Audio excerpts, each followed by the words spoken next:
पहचान लड़की या कभी कोई लड़का। उसकी बॉडी, उसकी पहचान, उसका फेस, सब कुछ चेंज हो जाता है। यहाँ तक कि वो फॉरेनर भी बन जाता है। इसके साथ साथ उसकी आवाज और उसकी आई साइट भी तब्दील हो जाती है। इट्स मीन उसे जो भी बॉडी मिलती थी उसकी बॉडी के पार्ट्स एज के अकॉर्डिंग बन जाते थे। यही वजह है कि वो अपने पास अलग अलग आई साइट के ग्लासेस, अलग अलग साइज के जूते और हर जेंडर के कपड़े रखता था। फिर वो बताता है कि उसका प्रोफेशन फर्नीचर डिजाइनिंग है। सबसे पहले वो फर्नीचर्स के डिजाइन अपने हाथों से खुद बनाता था और उसके बाद खुद ही फर्नीचर तैयार भी करता था। जिन हालात से वो गुजर रहा था अब वो उसका आदी हो चुका था, क्योंकि वो नहीं जानता था कि वो नॉर्मल हालत में कैसे आएगा। वो अपने सारे काम ऑनलाइन ही करता था क्योंकि इंटरनेट पर लाइव आने की जरूरत नहीं पड़ती। उसके इस सीक्रेट के बारे में सिर्फ 2 लोग ही जानते थे, एक उसकी मदर और दूसरा उसका एक फ्रेंड सैंग था। फिर हमें सैंग दिखाया जाता है और वो भी जिनके साथ फर्नीचर का काम करता था। असल में फर्नीचर डिजाइनिंग के अलावा जो बाकी के मामलात थे जिसमें कस्टमर डीलिंग शामिल है, वो इस तरह के मामलात को देखता था। एक दिन सैंग जिनके घर आता है और उसे कहता है कि आज तुम एक हैंडसम इंसान बने हुए हो, तो चलो हम आउटिंग के लिए बाहर चलते हैं। वो दोनों एक क्लब में जाते हैं और वहाँ पर बहुत एंजॉय करते हैं। जिन एक लड़की के साथ सो रहा होता है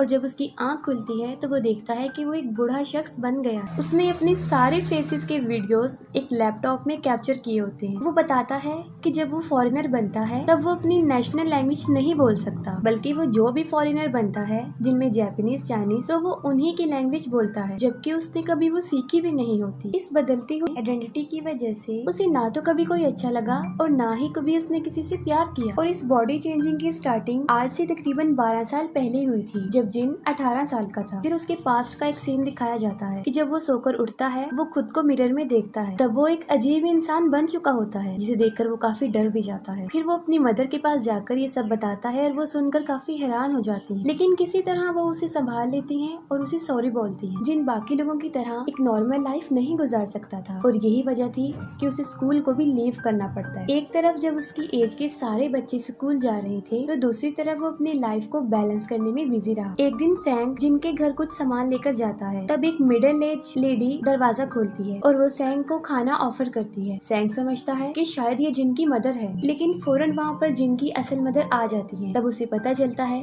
कि वो कोई और नहीं बल्कि जिन है। वो काफी हैरान हो जाता है और उसे यकीन नहीं आता कि ये सब कुछ क्या हो रहा है। फिर वो रियलिटी जानने के लिए जिन के बारे में कुछ सवाल उस लेडी से पूछता है। ऐसी बातें पूछता है जो सिर्फ जिन को ही पता थी, जिस पर वो लेडी सारे क्वेश्चंस के आंसर्स बिल्कुल ठीक देती है, जिसे देखकर सैंग काफी हैरान हो जाता है और उस पर हंसना शुरू कर देता है। इस इंसिडेंट के बाद सैंग हर रोज जिन के घर आता था और जिन एक नया इंसान ही बना होता था। वो दोनों बातें करते थे और हमेशा हंसते ही रहते थे। एक दिन जब जिन लड़की बना हुआ था तब सैंग और जिन एक बार में ड्रिंक करने जाते हैं। वहाँ पर सैंग उससे पूछता है कि हम दोनों तकरीबन 15 सालों से फ्रेंड हैं और तुम एक लड़के थे जो कि आज एक लड़की बने हो, तो क्या तुम लड़की की बॉडी में मेरे क्लोज आ सकती हो? ये सुनकर जिन बिल्कुल ऑपोजिट आंसर देता है। वो उसे कहता है कि तुम खुद पर कंट्रोल करो। अगले दिन वो दोनों फिर मिलते हैं और अब जिन एक लड़का बना होता है। सैंग उसे बताता है कि सैंग जिस कंपनी में काम करता है उसका ऑनर जिन के डिजाइन को चोरी कर रहा है। ये सुनकर जिन को एक आइडिया आता है और इस आइडिया को यूज करके वो खुद की एक कंपनी बनाने का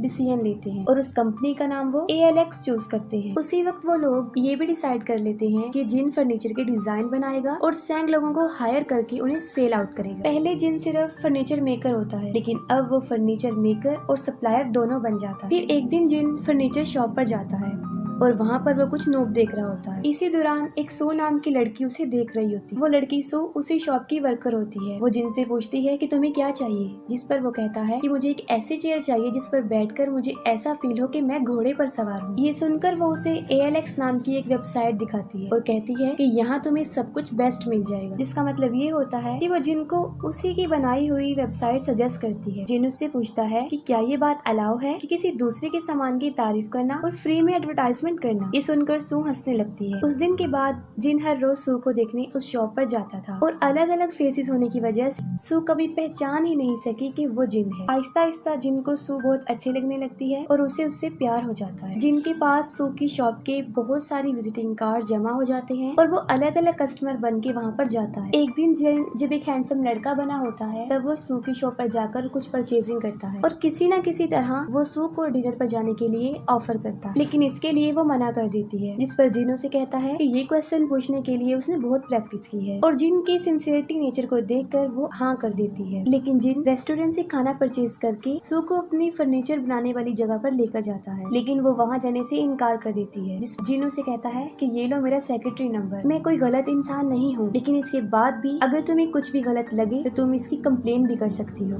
फिर वो दोनों वहाँ पर चले जाते हैं और वहाँ पहुँचकर सू समझ जाती है कि ये ALX फैक्ट्री है, क्योंकि वहाँ के लोग ALX फर्नीचर को बहुत लाइक करते थे। वो दोनों डिनर करते हैं और उसके बाद जिन सू को उसके घर पर ड्रॉप कराता है। फिर वो अगले दिन दोबारा मिलने का प्लान बनाते हैं, लेकिन यहाँ पर प्रॉब्लम ये थी कि अगर जिन सो गया तो वो बदल जाएगा, जिसको देखकर वो हर घंटे का अलार्म लगाता है, जिससे कि उसे नींद ना आए और साथ ही वो खुद को दूसरे कामों में बिजी करने की कोशिश करता है कि उसका दिल बहला रहे। अगले दिन वो दोनों मिलते हैं और बहुत ज्यादा एंजॉय करते हैं। सो उससे पूछती है कि तुम ALX में क्या काम करती हो, तो वो कहता है मैं फर्नीचर डिजाइनर हूँ। तभी सैंग भी वहाँ पर आ जाता है और वो दोनों उसे देखकर छुप जाते हैं। इसके बाद सू और सैंग अपने अपने घर चले जाते हैं और जिन वहीं पर बैठकर काम करना शुरू कर देता है और खुद को जगा कर रखने की कोशिश करता है। अगले दिन वो दोबारा मिलते हैं। फिर हम देखते हैं कि जिन कई दिनों से सोया नहीं होता और नींद की वजह से पिछली रात जब वो सू को बस में ड्रॉप करने जा रहा होता है तब वो बस में ही सो जाता है। जब बस अपने स्टेशन पर उतरती है तब उसकी आंख खुलती है और वो नोटिस करता है कि अब वो एक मिडिल एज इंसान बन चुका। स्टेशन पर पहुंचकर वो देखता है कि सू उसका वेट कर रही है और वो वहाँ पर होने के बावजूद भी उसके करीब नहीं जा सकता था, क्योंकि अब वो एक आदमी बन चुका था जो कि एक हैंडसम लड़का था और सू उसे देखकर घबरा जाएगी। इतनी ही देर में सू के पास उसकी बॉस की कॉल आती है और वहाँ से चली जाती है। वो जिन को काफी कॉल्स करती है लेकिन वो रिसीव नहीं करता और उसे एक सॉरी का मैसेज ड्रॉप करता है। यहाँ पर जिन समझ जाता है कि उसकी ब्यूटीफुल लाइफ की एंडिंग हो चुकी। सू का रिप्लाई आता है,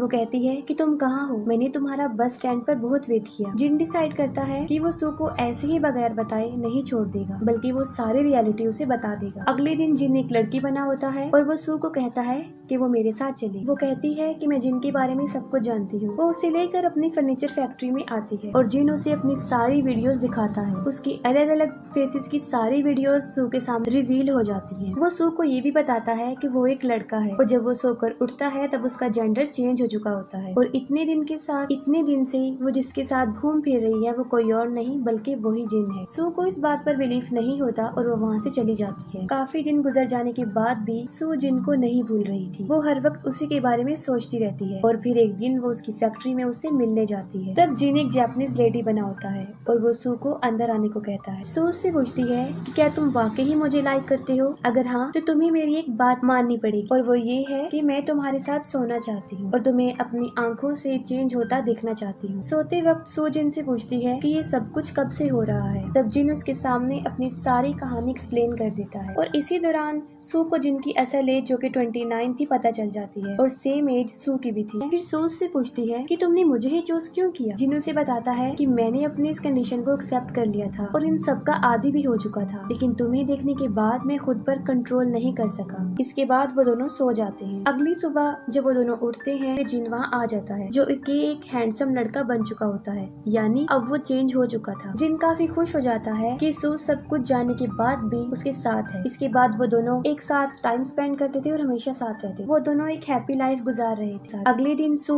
जिन की नेक पर एक टैटू बनवाती है जिससे कि ये पहचान हो सके कि वो जिन ही है। एक रात जिन को सू के साथ एक पार्टी पर जाना था, लेकिन वो एक बूढ़ी औरत बना हुआ था। वो सोने की काफी कोशिश करता है लेकिन उसे नींद नहीं आती। पार्टी में सब लोग अपने पार्टनर्स के साथ आए थे लेकिन सू बिल्कुल अकेली थी। सब लोग सू के पार्टनर को देखना चाहते थे और वो उससे पूछते हैं कि वो कहाँ पर है, क्योंकि सब ने सू को अलग अलग इंसानों के साथ देख रखा था। तभी पार्टी में एक लड़का सू का उसी तरह हाथ पकड़ता है जिस तरह के जिन ने उसे कहा था कि वो पहचान ले कि वो जिन ही है। उसे देखकर पार्टी में सब लोग हैरान हो जाते हैं, खास तौर पर सू की बॉस। अगले दिन वो एक लड़की बना होता है और वो सू को अपनी मदर के साथ मिलवाने लेकर जाता है। जिन की मदर सू को थैंक्स कहती है कि वो उसके बेटे के साथ है। फिर सुबह को जिन खुद से सवाल करता है कि क्या सू शादी के लिए एग्री हो जाएगी, क्या मुझे उससे शादी के लिए पूछना चाहिए। और कई डेज वो अपनी वेडिंग रिंग बनवाने में ही स्पेंड कर देते हैं। सू डॉक्टर से बात कर रही होती है। वो अपनी कंडीशन और जिन के चेंज होने की सारी बात बता देती। डॉक्टर सू को टेंशन और डिप्रेशन की मेडिसिन रेकमेंड करता है और अब जिन्हें खूबसूरत लड़का बना होता है। सू से कहती है कि मुझे तुम्हारे साथ गुजारा हुआ वक्त बहुत अच्छा लगता है।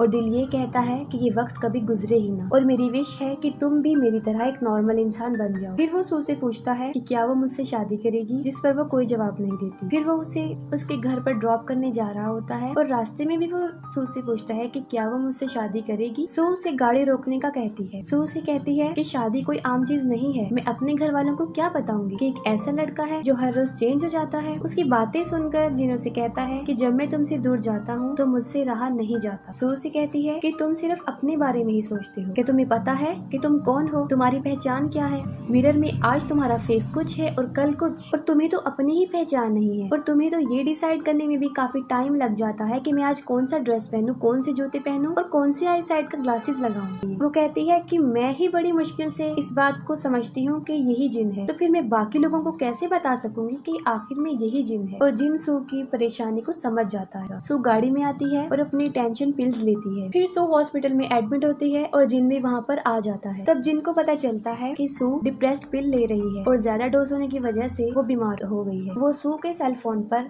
डॉक्टर के साथ होने वाली कन्वर्सेशन को सुन लेता है और उसे इस बात का रियलाइज हो जाता है कि सू की ये हालत उसी की वजह से। अगले दिन वो एक लड़की बना होता है और अपनी मदर के साथ होता है और उसकी मदर उसे एक हकीकत बताती है। वो कहती है जिन बिल्कुल अपने फादर जैसा है, उसके फादर को भी यही बीमारी थी, वो भी चेंज हो जाते थे और उनकी वजह से वो भी स्ट्रेस की मरीज बन गई थी। अपनी वाइफ की हालत देखकर जिन के फादर वहाँ से गायब हो जाते ताकि उसकी वाइफ को ये परेशानी ना हो सके। ये बातें सुनकर जिन भी ये डिसाइड करता है कि उसे भी ऐसा ही करना चाहिए। वो दोनों शाम को मिलते हैं और कुछ वॉक करने के बाद जिन उसे कहता है कि हमें ब्रेकअप कर लेना चाहिए। ये कहते ही वो वहाँ से चला जाता है। ब्रेकअप होने से पहले जिन ने सू को एक चेयर बनाकर दी थी और उस चेयर को देखकर और जिन को याद करके सू रोती रहती है। 10 महीने गुजर जाते हैं और अब सू बिल्कुल नॉर्मल हो जाती है। एक दिन सू की बॉस उसे एक वेबसाइट पर एक मशहूर डिजाइनर की पिक्स दिखा रही होती है, जिसे देखकर सू समझ जाती है कि ये जिन के ही डिजाइन है। उसकी बॉस सू को कहती है कि ये डिजाइन बहुत खूबसूरत है और तुम्हें इसको हमारे लिए बनवाना होगा। फिर उसे ख्याल आता है कि अब तक वो लोगों के बारे में ही सोच रही थी कि लोग क्या कहेंगे, लेकिन असल में वो खुद भी जिनके बगैर नहीं रह रही थी। और उसके साथ ही वो उसे ढूंढने का डिसीजन लेती है। जिनको दिखाया जाता है जो कि ज़िक रिपब्लिक में एज अ डिजाइनर काम कर रहा होता है और वो उसी लोकेशन का एक पर्सन बना हुआ था और लैंग्वेज भी वहाँ की ही बोल रहा था। दूसरी तरफ सू जिन का एड्रेस मालूम करके वहाँ पर जाती है,